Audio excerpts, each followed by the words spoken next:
Just pick up here, I guess next and down the list that I'd met was maybe Ernest Stanley. Lived at the top of Squirrel Spur, up at where we lived. And they had a band, and all of them just lived right around real close to where he lived, you know. He had a little dairy farm, Ernest did. And he played the fiddle, different ones. His son-in-law played the banjo, Martin. They played a lot of G tunes, and they played tunes that you'd like Home Sweet Home, like for a dance, you know. They just played some tunes that didn't nobody much else play, you know, out like that. They probably played them, but they didn't play them out where nobody could hear them. But play a little bit of Home Sweet Home.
They would play that tune, you know, if they was around where there was people that dancing, and, you know, some of the bands would play it at the last tune, you know, of the evening, but they didn't do that. And they just played it and let them dance to it. And they used to also play Blue Ridge Mountain Blues. And there was a guy who lived out the parkway there from where they lived. I think we talked about him before, had one of them long neck bacon banjos, and he just kept a capo on the second fret, you know, all the time, and that's how he played it. And he said, I got to sit in the corner, you know, where he'd stick that thing so it don't gouge nobody in the face, you know, is what he'd say. But he used to sing that tune when they would play. He played with them some, but he'd sing that tune when they played.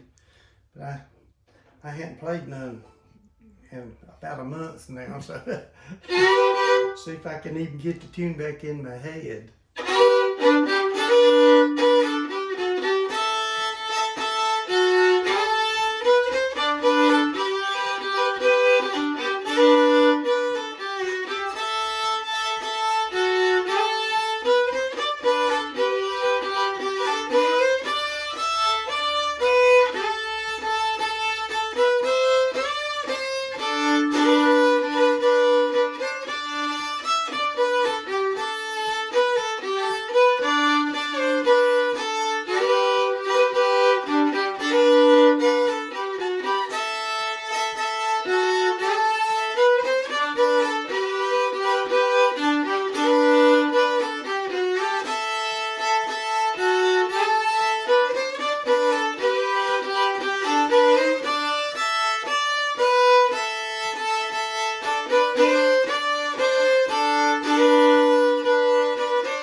But Raymond Sutphin, he played the banjo with them some, and he would sing that tune. He was around them, you know, some, but Ernest's son-in-law played the banjo with them most of the time, but they didn't care, you know, who played with them. Just, it was all fun to them folks.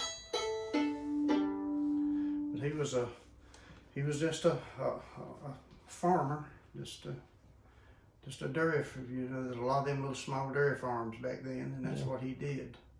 Yeah.